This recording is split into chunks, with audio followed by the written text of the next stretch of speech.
Good morning students. तो अभी हम लोगों का चल रहा था डायमेंशनल एनालिसिस। उसमें हमने relation among different physical quantities कैसे निकालते हैं ये पता किया, अननोन क्वांटिटीज के डायमेंशंस को चेक किया और क्या किया, कन्वर्जन ऑफ यूनिट्स किया।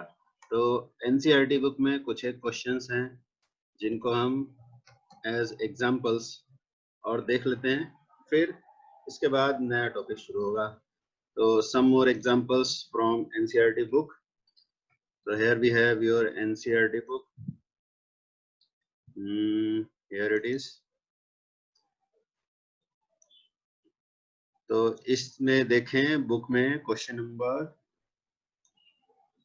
14, क्वेश्चन नंबर 14 है। इस क्वेश्चन को देखें। A book with many printing errors. A book with many printing errors contains 4 different formula for the displacement y of a particle undergoing a certain periodic motion.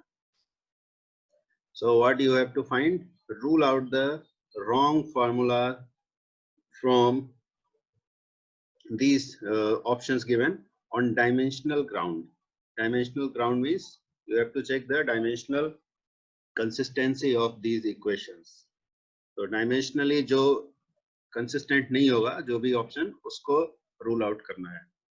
तो अगर हम इसको देखें तो पहला वाला जो हमारा इक्वेशन है y equal to a sine 2 pi t by capital T।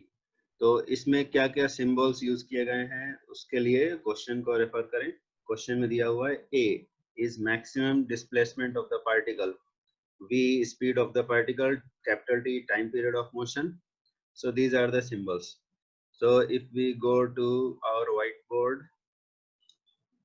then here you see, so this is our question, y equal to a sin 2 pi t by capital T। ये हमारा गिवन इक्वेशन है। तो इसमें हम क्या use करेंगे, कैसे इसको सॉल्व करेंगे? पहले सिंबल्स को देख लेते हैं। y is displacement of a body performing simple harmonic motion and a is amplitude of its motion and small t is time at any instant and this is time period of oscillation. So we have to check the dimensions on both sides of the equation. If they are same, then the equation is dimensionally correct, otherwise wrong. So you see displacement is on the left side. Displacement is a type of length. So if you write the dimensional formula of y, it will be L only, because displacement is nothing but it's the position of the particle from the mean position. So it is a kind of distance only. So its dimensional formula is L. And amplitude is also displacement from the mean position, maximum displacement. So it means this is also L. And what about this part? This part sin 2 pi t by capital T, इसके बारे में क्या बोलेंगे? तो ये भी हम एक दिन डिस्कस कर चुके हैं कि trigonometric functions, exponential functions, log functions, these are dimensionless. इनका कोई डायमेंशन नहीं होता है, इनका कोई डायमेंशन नहीं होता है। तो इसी बात को हम यहाँ पर यूज करेंगे। यानी कि अगर कोई ट्रिग्नोमेट्रिक फंक्शन है, साइन के अंदर यहाँ पे कुछ भी लिखा हुआ है, एक्स वाई जेड एनीथिंग, या कॉस हो उसके अंदर में कुछ भी लिखा हो, यहाँ पर tan हो, एनी ट्रिग्नोमेट्रिक फंक्शन व्हाटएवर भी, तो यहाँ पर जो भी चीज लिखा होता है वो डायमेंशन लेस होता है, उसका कोई डायमेंशन नहीं होता है, नो डायमेंशन। ओके, यानी यहाँ पर जो भी क्वांटिटी है उसमें m to the power 0, l raised to power 0, t raised to power 0 होना चाहिए। ठीक है, तो हम यही चेक करेंगे कि यहाँ पर जो ट्रिग्नोमेट्रिक फंक्शन है वो डायमेंशन लेस है या नहीं है। अगर डायमेंशन लेस है देन ये वाला पार्ट डायमेंशन लेस हो जाएगा, और इसका डायमेंशन हमने ऑलरेडी देख लिया है कि l है, और लेफ्ट साइड में y है उसका भी डायमेंशन l है। तो ये वाला जो पार्ट है साइन के अंदर जो भी लिखा हुआ है, ये ट्रिग्नोमेट्रिक फंक्शन अगर डायमेंशन लेस होगा तो हमारा इक्वेशन करेक्ट हो जाएगा। ठीक है, तो क्या दिया हुआ है साइन फंक्शन के अंदर? साइन फंक्शन के अंदर दिया हुआ है 2 pi small t by capital T.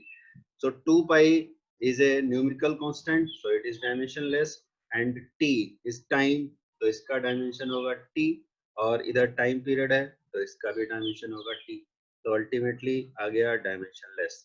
तो साइन फंक्शन के अंदर जो भी फंक्शन लिखा हुआ है वो डायमेंशनलेस है। तो इट मीन्स कि हमारा ये वाला जो रिलेशन है, जो फर्स्ट वाला ऑप्शन है, वो करेक्ट है। ठीक है, डायमेंशनली कंसिस्टेंट है।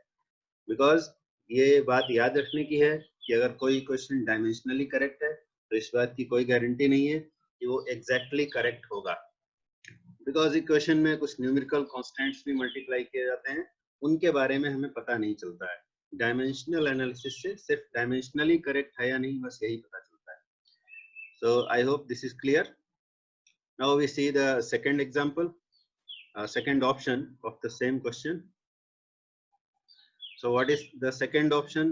Second option is this: y equal to a sin vt. V is what? According to question, v is speed of the particle. तो y का तो डायमेंशन हमें पता ही है, y is displacement, तो इसका डायमेंशन होगा l to the power 1, और राइट साइड में एम्पलीट्यूड है तो इसका भी हो गया l। तो यहाँ तक तो ठीक है। तो अल्टीमेटली हमें चेक कहाँ करना है? हमें फिर से साइन vt इसको चेक करना है। तो साइन vt क्या होना चाहिए? Sine vt must be dimensionless. तो ये डायमेंशनलेस तभी हो सकता है जब vt डायमेंशनलेस हो। तो vt डायमेंशनलेस है या नहीं ये हमें चेक करना होगा। तो vt में v क्या चीज है? स्पीड है, और t है टाइम। तो डायमेंशनलेस है या नहीं वो चेक करेंगे। तो v का स्पीड का dimension l t raise to power -1, और इधर क्या है? t, कैपिटल T लिखेंगे सिंबल में। तो क्या आ जाएगा? इसका डायमेंशन आ गया l। So is it correct? No, this is not correct. ठीक है, क्योंकि साइन फंक्शन एक ट्रिग्नोमेट्रिक फंक्शन है। ट्रिग्नोमेट्रिक फंक्शन के अंदर जो भी क्वांटिटी है that must be dimensionless, but here the quantity vt which is in the trigonometric function is having dimension l. ठीक है, it means the given equation is dimensionally incorrect because here the trigonometric function is not dimensionless. Therefore, the equation is dimensionally incorrect. So first one is correct, second one is incorrect. Now similarly, we will check the third option also. The third option is, what is the third option? Third option is y equal to a by t sin t by a. तो इसमें भी उसी तरह check करेंगे। Left side में है y, y is displacement, तो displacement का डायमेंशनल फार्मूला क्या होगा? डिस्प्लेसमेंट का डायमेंशनल फार्मूला होगा l। Displacement is a type of length, so displacement y का डायमेंशनल फार्मूला हो गया l। राइट साइड में क्या है? a by t। तो according to question what is a? a is maximum displacement of the particle. It means a का dimensional formula होगा l, और t है टाइम, तो a का डायमेंशनल फार्मूला आ गया l t raise to power -1।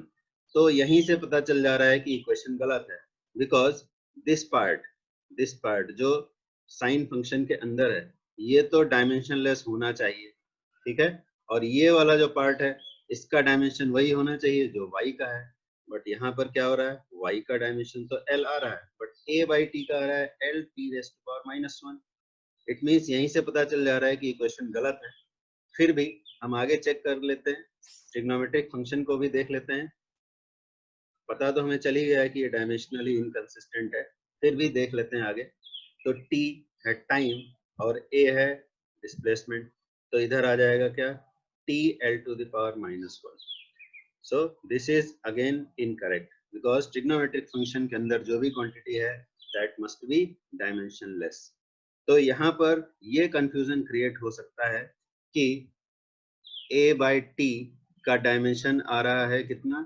l t to the power -1, l t to the power -1, और जो ट्रिग्नोमेट्रिक फंक्शन के अंदर आ रहा है t by a उसका डायमेंशन आ रहा है t l to the power -1।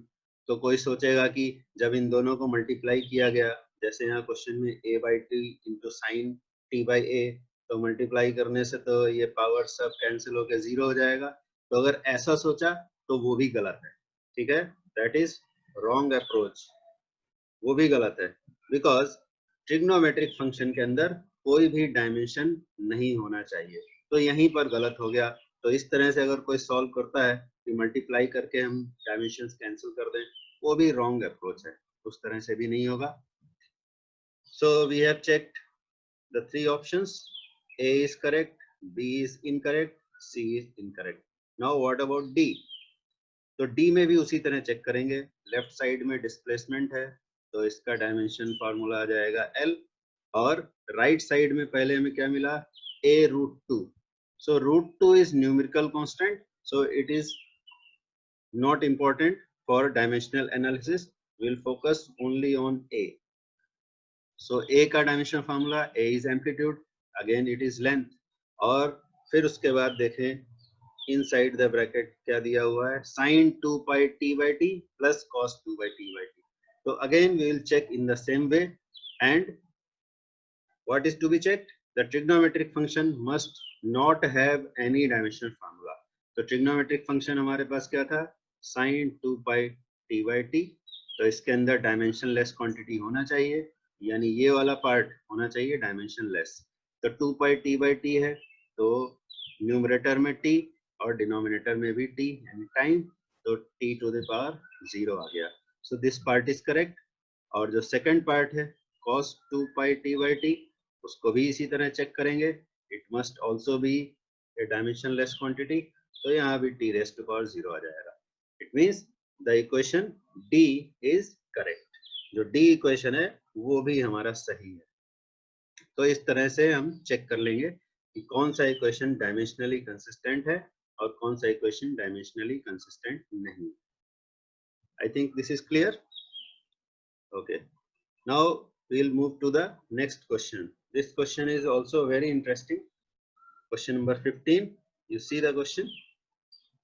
In this question, what do we see? A famous relation in physics relates moving mass m to the rest mass of a particle in terms of its speed v and speed of light c. This relation first arose as a consequence of special relativity due to Albert Einstein. Suppose a boy recalls the relation almost correctly but forgets where to put the constant c. So he writes this equation, the given equation, m equal to m naught 1 minus v square whole power 1 by 2. Guess where to put the missing c. तो c को कहाँ पर लिखा जाए कि equation सही हो जाए. So how to find? So what is the given equation? The relativistic mass of a particle moving with speed v, ऐसा दिया हुआ है 1 minus v square power 1 by 2, और इसमें c मिसिंग है. What is c? c is speed of light. So where to write c in the equation? ऐसा होता है ना, कई बार हम लोग फार्मूला याद करते हैं और एग्जाम में लिखने के टाइम पे भूल जाते हैं, ठीक है. तो ये एग्जांपल्स जस्ट एक क्वेश्चन नहीं है कि इसको सॉल्व कर लिया और तुम्हारा एक्सरसाइज का एक क्वेश्चन हो गया. ये एग्जाम्पल इसीलिए बनाया ही गया है कि ऐसा प्रैक्टिकल सिचुएशन में भी हमारे साथ होता है कि हम कोई रिलेशन याद करते हैं, कोई फार्मूला याद करते हैं, और एग्जाम में जब यूज करने का बारी आता है तो हम भूल जाते हैं कि उसमें कौन सा वेरिएबल, कौन सा क्वांटिटी का पावर कितना होना चाहिए और वो किस जगह होना चाहिए. तो ये प्रैक्टिकल एप्लीकेशन भी है डायमेंशनल एनालिसिस का. हम डायमेंशनल एनालिसिस की हेल्प से पता लगा सकते हैं कि जो मिसिंग क्वांटिटी है वो किस जगह पर होगा, ठीक है. तो इसमें कैसे पता लगाएंगे? तो again principal of homogeneity, on both sides of the equation dimensions must be same. तो इधर ये क्या चीज था, ये पार्टिकल का मास है. ये हायर क्लासेस में पढ़ने को मिलेगा कि रिलेटिविस्टिक मास और रेस्ट मास क्या होता है. बस अभी इतना समझ लो कि ये मास ही है, रिलेटिविस्टिक मास, ठीक है. इन शॉर्ट बता देते हैं, जब कोई पार्टिकल रेस्ट में होता है तो उसका मास है मान लो m नॉट. तो आइंस्टाइन के जनरल थ्योरी ऑफ रिलेटिविटी के अकॉर्डिंग जब कोई पार्टिकल v स्पीड से चलता है, ठीक है, तो उसका मास चेंज हो जाता है, उसका मास m हो जाता है, रिलेटिविस्टिक मास उसको कहते हैं. और उसकी वैल्यू कैसे पता लगाते हैं, ये फार्मूला है, ठीक है. तो अभी हम तुम्हें पूरा फार्मूला नहीं बताएंगे, बिकॉज हमें यही तो पता करना है कि पूरा फार्मूला क्या है, वो डिस्कशन होने के बाद में बताएंगे। तो एम नॉट मास का एक पार्टिकल जब v स्पीड से चलता है तो उसके मास में चेंज हो जाता है, that mass is called relativistic mass. But यहाँ इंपॉर्टेंट बात ये होती है कि v जो है यानी पार्टिकल के चलने की speed, that must be comparable to c, यानी स्पीड ऑफ लाइट के आसपास स्पीड से जब चलता है तभी ऐसा होता है, ठीक है। और थ्योरी ऑफ रिलेटिविटी का एक इंपॉर्टेंट पॉइंट है कि speed of light is ultimate, उससे ज्यादा स्पीड किसी की नहीं हो सकती। यानी ये जो पार्टिकल चल रहा है v स्पीड से, ये c के आसपास स्पीड से चलेगा, लेकिन c के बराबर या उससे ज्यादा नहीं हो सकता, ठीक है। ये सब हायर क्लासेस में डिस्कशन की बात है। अभी के लिए हमारा फोकस ये है कि दोनों साइड में डायमेंशन सेम है कि नहीं। तो लेफ्ट साइड में हमारे पास मास है और राइट साइड में क्या है, जो भी क्वांटिटी है उसका डायमेंशन भी मास वाला ही आना चाहिए। तो ये हमारा काम है, ये हमें चेक करना है। तो देखें फिर इसको कैसे करना है। लेफ्ट साइड में है मास, तो मास के लिए डायमेंशनल फार्मूला क्या हो जाएगा, m हो जाएगा, ठीक है। और राइट साइड में देखेंगे, राइट साइड में न्यूमरेटर में तो मास है, तो इसके लिए तो डायमेंशनल फार्मूला m हो जाएगा।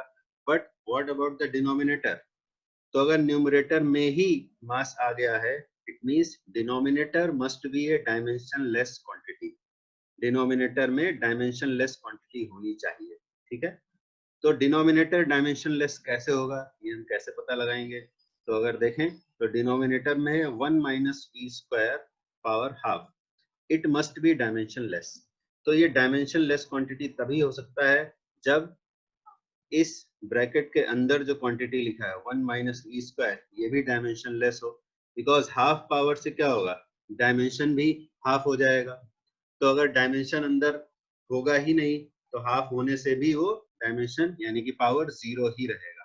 It means 1 minus v square must be dimensionless, ये डायमेंशन लेस क्वांटिटी होना चाहिए, ठीक है। तो ये डायमेंशन लेस क्वांटिटी कैसे होगा, अगर मान लो कि वन डायमेंशन लेस है भी, अगर मान लिया कि वन डायमेंशन लेस है, then what about v square, ये भी डायमेंशन लेस होना चाहिए। लेकिन according to question v is speed, तो स्पीड का डायमेंशन फार्मूला तो होता है l t raise to power -1, फिर स्क्वायर करेंगे तो आ जाएगा l square t raise to power -2। तो ये तो डायमेंशन लेस आया नहीं। तो ये डायमेंशन लेस कब होगा, ये डायमेंशन लेस तभी हो सकता है जब इसको भी स्पीड से, स्पीड के स्क्वायर से डिवाइड किया जाए, then only it can be dimensionless. It means कि जो हमारा मिसिंग क्वांटिटी था c, स्पीड ऑफ लाइट, अगर हम उसका स्क्वायर करें और v स्क्वायर को c स्क्वायर से डिवाइड कर दें, तो v square by c square का डायमेंशनल फार्मूला लिखें, ये v स्क्वायर का हो गया। और सिमिलरली c भी स्पीड है तो ये c स्क्वायर का हो गया। तो अल्टीमेटली आ गया l to the power 0 t to the power 0, ठीक है। It means if v square is divided by c square, then only the right hand side of this equation will be a dimensionless, sorry, the denominator of the right side will be a dimensionless quantity, ठीक है। तो ये तभी dimensionless हो सकता है इसका denominator जब हम c स्क्वायर को यहाँ पर लिखें, तो डिनोमिनेटर हो जाएगा dimensionless and numerator is having dimension of mass. So we have calculated that what is the place of this missing quantity speed of light in this equation. So how to write the final answer, we have found out that the right place for speed of light in this equation is here. So our final answer will be relativistic mass is equal to rest mass divided by 1 minus v square by c square power 1 by 2. So this is our answer. इसमें हमें c की value पता करनी, c का position पता करना था कि c कहाँ पर होगा, तो ये हमने पता कर लिया, ठीक। तो ये दो एग्जांपल थे, और एक इम्पोर्टेंट एग्जांपल है, वो क्या एग्जांपल है, इसमें इस एग्जांपल को हम बोलते हैं वंडर वाल्स इक्वेशन, ठीक है। एग्जाम्पल, इस इक्वेशन में क्या करना होता है, वंडर वाल्स इक्वेशन इसको बोलते हैं, वंडर वाल्स इक्वेशन।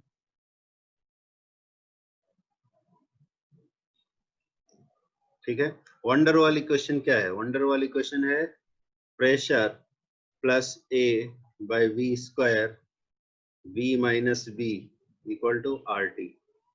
ठीक है, ये वंडरवाल की इक्वेशन है, वंडरवाल्स गैस इक्वेशन। इसको हम आगे गैस की जब थ्योरीज पढ़ेंगे तो इसको डिटेल में पढ़ेंगे। Right now we have to find the dimensions of quantity A and quantity B. A और बी के डायमेंशंस हमें पता करने हैं।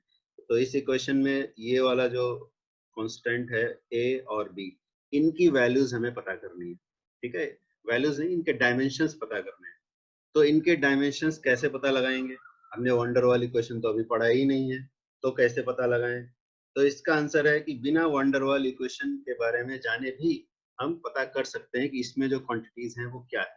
डायमेंशनल एनालिसिस की यही खास बात है, यही इसको इतना इंटरेस्टिंग बनाता है कि किसी इक्वेशन के बारे में हमें ना पता हो, सिर्फ उसमें जो क्वांटिटीज यूज हुए हैं उनके बारे में पता हो तो भी हम डायमेंशनल एनालिसिस कर सकते हैं।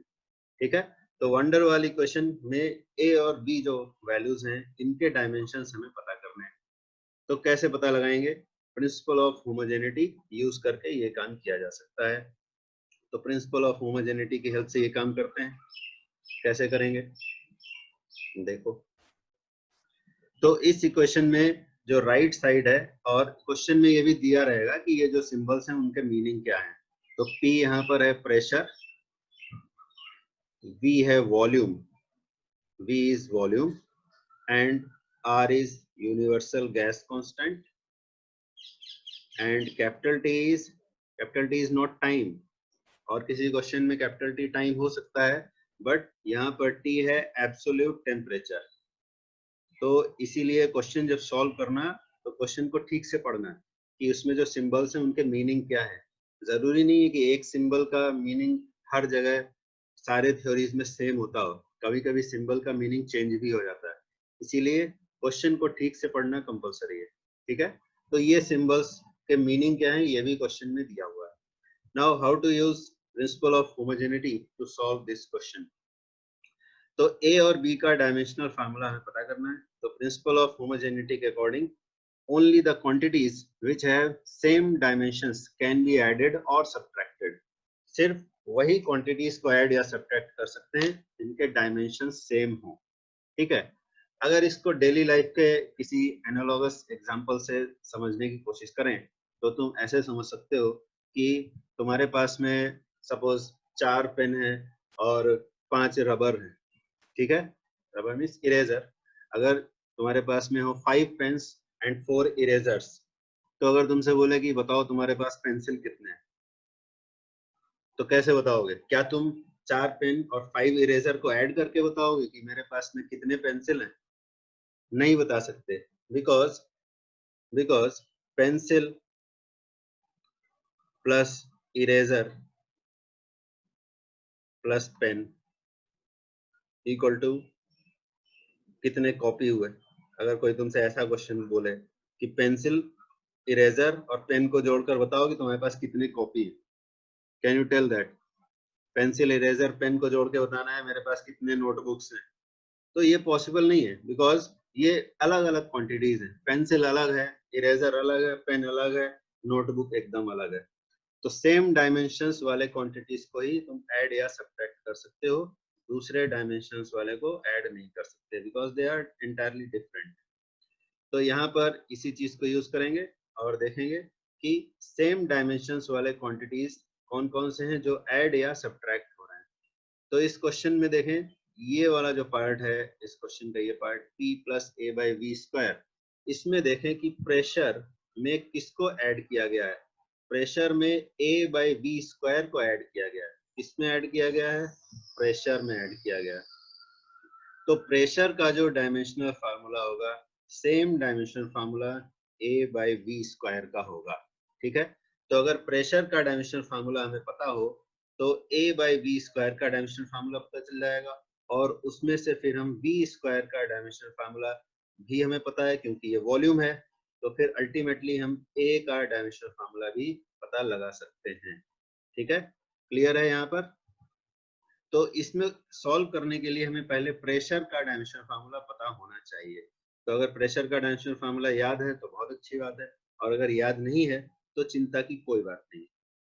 क्यों नहीं है चिंता की बात? Because pressure is force acting on unit area, और फोर्स का डायमेंशनल फार्मूला अगर पता है, एरिया का डायमेंशनल फार्मूला पता है, तो प्रेशर का भी पता हो जाएगा। ठीक है, और अगर फोर्स का भी नहीं पता है डायमेंशनल फार्मूला तो भी कोई चिंता की बात नहीं है। फोर्स का डायमेंशनल फार्मूला कैसे निकालेंगे? F इक्वल टू ma, इस रिलेशन से निकाल सकते हैं। मास और एक्सेलरेशन, इनके डायमेंशनल फार्मूला को मल्टीप्लाई कर दो तो फोर्स का आ जाएगा, तो फोर्स का डायमेंशनल फार्मूला पता चल जाएगा। अगर याद है तो बहुत अच्छी बात है, नहीं याद है तो कोई बात नहीं, वो भी पता चल जाएगा। मास का डायमेंशनल फार्मूला पता होना चाहिए, वो तो है ही m, और a क्या है? एक्सेलरेशन, तो एक्सेलरेशन का डायमेंशनल फार्मूला लिखने से हो जाएगा। और अगर नहीं पता है तो भी कोई चिंता की बात नहीं है, because acceleration is velocity by time, तो वेलोसिटी का तो पता ही होगा, यहाँ से पता चल जाएगा। अगर वेलोसिटी का नहीं पता है तो भी चिंता की कोई बात नहीं है, because velocity is displacement by time. ठीक है, और डिस्प्लेसमेंट बाय टाइम में टाइम का तो डायमेंशनल फार्मूला पता ही होगा t, और डिस्प्लेसमेंट का भी पता होगा l। और अगर डिस्प्लेसमेंट का भी नहीं पता है तो भी क्या चिंता की कोई बात नहीं है?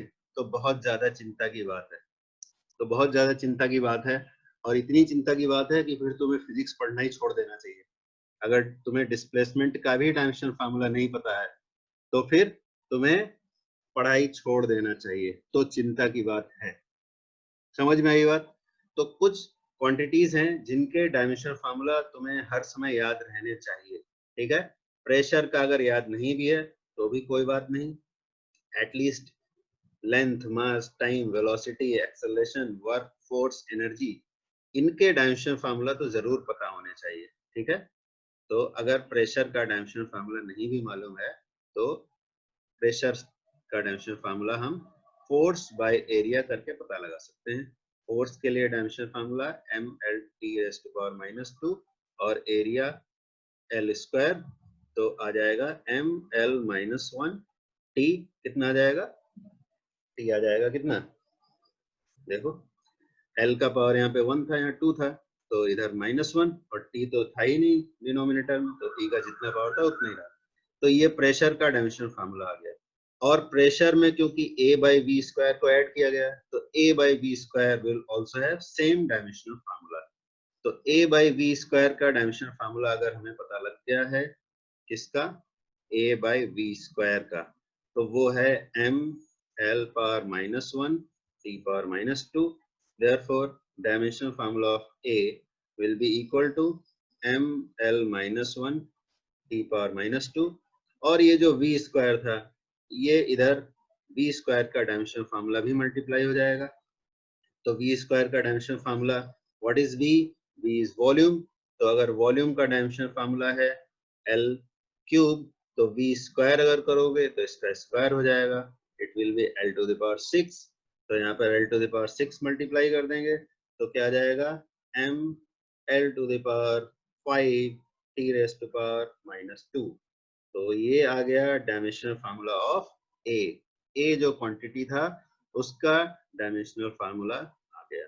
ठीक है, इसी तरह से अब बी को अगर देखें, बी इक्वेशन में जो बी था, यहाँ पर बी को किस में ऐड या सब्ट्रैक्ट किया गया है ये देखेंगे। तो इक्वेशन में देखें, बी को सब्ट्रैक्ट किया गया है किससे? वॉल्यूम से सब्ट्रैक्ट किया गया है, तो इट मींस बी का जो डायमेंशनल फार्मूला होगा वो वही होगा जो वॉल्यूम का होगा, और वॉल्यूम का डायमेंशनल फार्मूला होता है L3। ठीक है, तो इस तरह से हमने A और B दोनों के डायमेंशनल फार्मूला पता लगा लिए बिना वंडरवाल इक्वेशन को पढ़े हुए। वंडरवाल इक्वेशन हमें नहीं मालूम थी, फिर भी हमने पता लगा लिया। ठीक, तो डायमेंशनल एनालिसिस की हेल्प से ये काम किया जा सकता है। और कुछ चीजें ऐसी हैं जो डायमेंशनल एनालिसिस से हम नहीं कर सकते, ऐसा भी है कुछ। ऐसा नहीं है कि डायमेंशनल एनालिसिस अल्टीमेट टूल हो गया, इससे तुम कुछ भी कर सकते हो, ऐसा नहीं है। तो डायमेंशनल एनालिसिस के क्या लिमिटेशंस हैं? लिमिटेशंस यानी जो काम हम इसकी हेल्प से नहीं कर सकते वो क्या है, ठीक है। तो अभी देखते हैं लिमिटेशंस ऑफ डायमेंशनल एनालिसिस। तो क्या क्या चीजें हैं जो हम नहीं कर सकते हैं? पहली बात, डायमेंशनल एनालिसिस की हेल्प से हम ट्रिग्नोमेट्रिक फंक्शंस, एक्सपोनेंशियल फंक्शंस और लॉग फंक्शंस, इनके डायमेंशंस हम पता नहीं लगा सकते, ठीक है। इनके डायमेंशंस पता नहीं लगा सकते इनके अंदर में, because trigonometric, exponential, log functions होते हैं डायमेंशनलेस।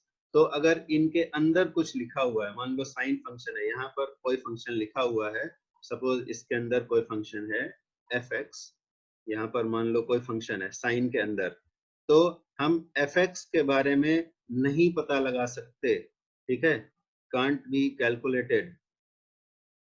हमें एफ एक्स का डायमेंशनल फार्मूला नहीं पता लगेगा, बिकॉज ये पूरा फंक्शन होना चाहिए डायमेंशनलेस। अगर ये पूरा फंक्शन डायमेंशनलेस है तो इसके अंदर में क्या है इसके बारे में हमें पता नहीं लगेगा, ठीक है। तो ये एक लिमिटेशन है। एक्सपोनेंशियल फंक्शन जैसे e to the power f x अगर लिखा हुआ है तो एफ एक्स का डायमेंशन हमें पता नहीं लगेगा। लॉग के अंदर अगर कोई फंक्शन है, ठीक है, तो हमें एफ एक्स का डायमेंशन क्या है ये पता नहीं लगेगा। तो एक लिमिटेशन ऑफ डायमेंशनल एनालिसिस ये है। और दूसरा तो हमें ऑलरेडी पता है कि किसी इक्वेशन में, सपोज ये पेंडुलम के लिए हमने डायमेंशनल एनालिसिस करके हमने रिलेशन निकाला के रूट एल बाई जी, तो एल और जी के पावर तो हमें ठीक से पता चल गए, लेकिन के की वैल्यू क्या होगी, ये जो न्यूमेरिकल कांस्टेंट है इसकी वैल्यू क्या होगी, ये डायमेंशनल एनालिसिस से हमें पता नहीं लगेगा। तो वैल्यू ऑफ के कांट बी डिटरमाइंड, इसके बारे में नहीं पता लगता है। और इसी वजह से क्या होता है कि अगर हमने कोई इक्वेशन लिखा, सपोज ये इक्वेशन लिखा b square minus u square equal to 1/2 AS, तो हमें अपने प्रीवियस नॉलेज से ये मालूम है कि ये इक्वेशन गलत है, बिकॉज करेक्ट इक्वेशन क्या होता है, v square minus u square equal to 2AS, ये इक्वेशन होता है, ये हमें ऑलरेडी पता है। बट यहाँ हमने क्या लिखा, b square minus u square equal to 1/2 AS। तो इस इक्वेशन को अगर हम डायमेंशनल एनालिसिस करके चेक करेंगे तो ये सही आ जाएगा, जबकि ये है गलत। अगर डायमेंशनल एनालिसिस किया तो ये डायमेंशनली कंसिस्टेंट आ जाएगा, ठीक है, डायमेंशंस के अकॉर्डिंग ये इक्वेशन सही निकलेगा। लेकिन ये इक्वेशन गलत है, बिकॉज यहाँ पर 1/2 नहीं होना चाहिए, यहाँ पर 2 होना चाहिए। तो ये एक लिमिटेशन है, ये वाला चीज हम पता नहीं कर सकते कि जो न्यूमेरिकल कांस्टेंट मल्टीप्लाई किया गया है किसी भी टर्म में वो सही है कि गलत है, ये हमें नहीं पता चलेगा। और एक लिमिटेशन है वो एक लिमिटेशन ये है कि अगर 3 से ज्यादा क्वांटिटीज इन्वॉल्व हैं, ठीक है, जैसे कि मान लेते हैं कोई क्वेश्चन है, suppose coefficient of viscosity calculate करना है, ये हम लोग आगे पढ़ेंगे कोफिशिएंट ऑफ विस्कोसिटी। तो उसका ये रिलेशन है 2/9 r square rho minus sigma by g. अब देखो इसमें कितने सारे क्वांटिटीज इन्वॉल्व हैं, कोफिशिएंट ऑफ विस्कोसिटी है, ये रेडियस ऑफ स्फेरिकल बॉडी है, ये डेंसिटी ऑफ मटेरियल है, ये भी डेंसिटी ऑफ मटेरियल है, ये एक्सेलरेशन ड्यू टू ग्रेविटी है। तो इसमें 1 2 3 4 ये दोनों डेंसिटी है, इसलिए हमने एक में ही गिन लिया। तो इसमें 4 क्वांटिटीज इन्वॉल्व हैं। तो ये वाला इक्वेशन हम सॉल्व नहीं कर पाएंगे डायमेंशनल एनालिसिस से, क्योंकि इसमें 3 से ज्यादा क्वांटिटीज इन्वॉल्व हैं, ठीक है। बिकॉज जब हम MLT ये लिखते हैं तो इसमें यहाँ पावर ABC आते हैं, तो 3 अननोन होते हैं, तो 3 अननोन के लिए 3 इक्वेशन चाहिए, तो हम सॉल्व कर लेते हैं। लेकिन अगर यहाँ पर 4 क्वांटिटीज होते तो 4 पावर्स आते ABCD, तो उनके लिए हमें 4 इक्वेशंस की जरूरत होती, और 4 इक्वेशंस डायमेंशनल एनालिसिस में बन भी अगर जाएंगे तो वो सॉल्व नहीं होंगे, ठीक है। तो इसलिए ये एक लिमिटेशन है डायमेंशनल एनालिसिस का, जो हम डायमेंशनल एनालिसिस की हेल्प से नहीं कर सकते। तो डायमेंशनल एनालिसिस के बारे में डिस्कशन अब यहाँ पर खत्म होता है। अब इसके आगे नेक्स्ट टॉपिक जब शुरू होगा तो हम उसमें देखेंगे यूनिट्स एंड मेजरमेंट। तो आज का क्लास बस यहीं तक।